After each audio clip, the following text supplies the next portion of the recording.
Expense ratio தான் ஒரு fund மேனேஜருக்கு நம்ம எவ்வளவு கமிஷன் பே பண்ண போறோம்ன்றத காட்டும். சோ லோயர் எக்ஸ்பென்ஸ் ரேஷியோ இருக்கிற ஃபண்ட் தான் நம்மளுக்கு தேவை.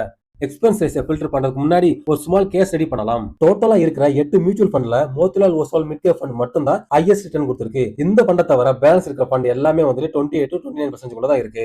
பட் அதுவே எக்ஸ்பென்ஸ் ரேஷியோவை பார்த்தா எடில்வைஸ் மிட் கேப் ஃபண்டோட எக்ஸ்பென்ஸ் ரேஷியோ 0.4% அண்ட் இந்த ஃபண்டோட 3 years average rolling return ratio 29%. And Mahindra mutual fund nearby ரேஞ்சில லைட்டா ஹையர் சைடுல இருக்கு. பட் ரோலிங் ரிட்டர்ன்ல எடில்வைஸோட ஸ்மால் ஃபிராக்ஷன்ல கம்மியா இருக்கு. அண்ட் பேலன்ஸ் இருக்கிற ஃபண்டோட expense ratio almost double the time of the Edelweiss, but return same லெவல்ல தான் இருக்கு. இன்னும் இந்த எக்ஸ்பென்ஸ் ரேஷியோவை கிளியரா புரியுற சொல்லணும்னா எடில்வைஸ்ல 1 ரூபீஸ் கமிஷன் பே பண்ணிட்டு நம்ம 10 ரூபீஸ் ஏர்ன் பண்றோம். அதுவே HDFC மிட் கேப் ஃபண்ட்ல சேம் 10 ரூபீஸ் ஏர்ன் பண்றதுக்கு 2 ரூபீஸ் கமிஷன் பே பண்ணணும். இந்த எக்ஸ்பென்ஸ் ரேஷியோ உங்களோட ரிட்டர்னை சாப்பிட்டு போயிடும். சோ எக்ஸ்பென்ஸ் ரேஷியோ ரொம்ப ரொம்ப முக்கியம் ஒரு ஃபண்ட் செலக்ஷன்ல. சோ எக்ஸ்பென்ஸ் ரேஷியோல top to lower expense ratio இருக்கிற ஃபண்ட் நமக்கு வேணும். சோ ஃபில்டர்ல போய் லார்ஜஸ்ட் ஸ்மாலஸ்ட் கொடுத்தா போதும், நம்மளுக்கு டாப் பெர்ஃபார்மிங் ஃபண்ட் வந்து பேலன்ஸ்ல நம்ம ரிமூவ் பண்ணிடலாம்.